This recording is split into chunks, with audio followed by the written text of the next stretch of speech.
Hai semuanya, welcome back to my channel. Jadi hari ini aku tuh mau sharing tentang resep martabak mini anti gagal. Dan buat kalian yang udah pernah coba buat martabak mini dan hasilnya gagal, kalian wajib banget tonton video ini sampai akhir. Dan sebelum lanjut ke videonya, klik dulu tombol subscribe, like, and comment di bawah. Aku harus buat video apa lagi untuk menambah daftar video di channel YouTube aku. Terima kasih. Pertama, siapkan 1 buah gelas, 300 ml air hangat, 1 sendok teh gula pasir, lalu saya masukkan ke dalam gelas.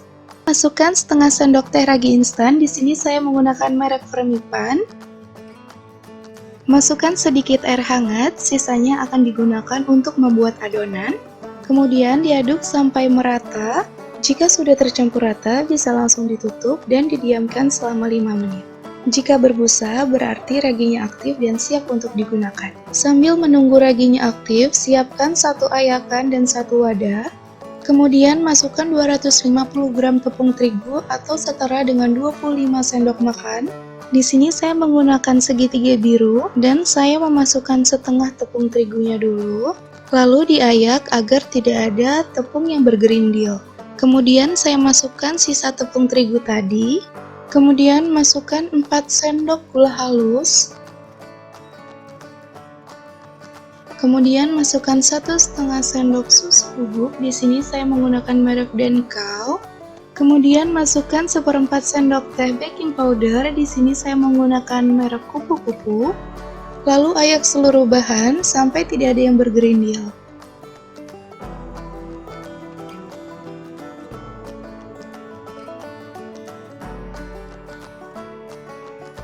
Kemudian masukkan 1/4 sendok teh garam halus.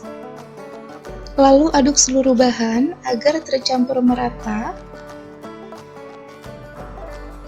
Kemudian masukkan air sedikit demi sedikit. Jadi air ini adalah sisa waktu kita mengaktifkan ragi.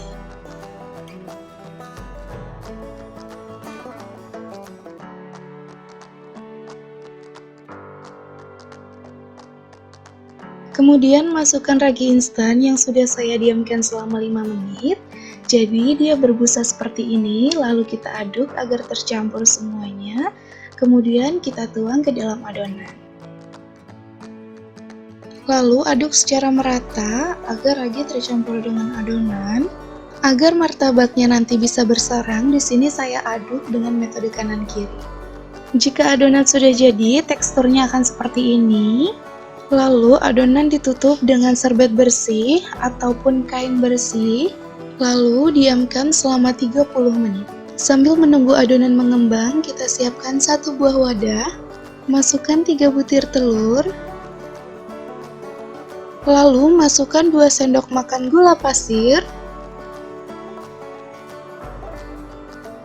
kemudian aduk seluruh bahan sampai gulanya larut. Jika seluruh gula sudah larut, bisa langsung disisihkan. Setelah didiamkan selama 30 menit, buka tutup adonan. Nah, ini dia, Kemudian masukkan adonan telur dan gula tadi ke dalam adonan utama. Kemudian langsung saja diaduk sampai merata. Lalu masukkan setengah sendok teh soda kue atau baking soda. Kemudian aduk sampai merata. Setelah itu masukkan 4 sendok makan margarin cair. Lalu aduk lagi sampai merata. Setelah adonan sudah jadi, di sini saya akan menyiapkan kompor terlebih dahulu. Saya menggunakan api yang paling kecil. Kemudian alasnya saya akan menggunakan loyang bekas agar martabak tidak mudah gosong. Kemudian saya letakkan cetakan martabaknya. Untuk mengecek cetakan sudah panas atau belum, kalian bisa langsung aja ciprat-cipratin air sedikit ke dalam cetakan. Jika airnya sudah bergerak, tandanya itu sudah panas. Setelah cetakan sudah panas, di sini saya akan mengoleskan menggunakan mentega. Selanjutnya tuang adonan sebanyak 1 sendok sayur. Di sini saya menggunakan sendok sayur ukuran kecil. Agar kulit tipis martabaknya terbentuk, di sini saya tekan-tekan adonan, lalu saya putar sesuai dengan cetakan.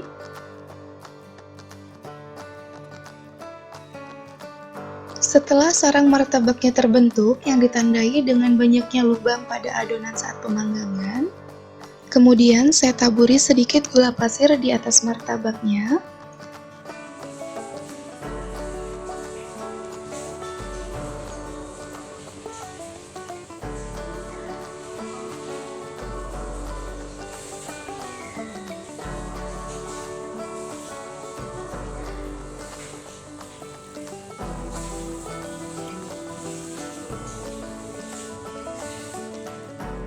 Lalu di sini saya tutup sebentar saja agar gulanya itu mencair.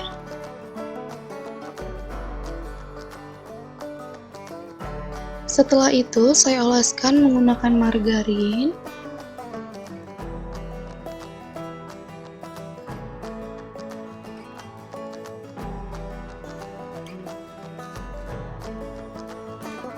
Setelah itu bisa kita kasih topping sesuai dengan selera.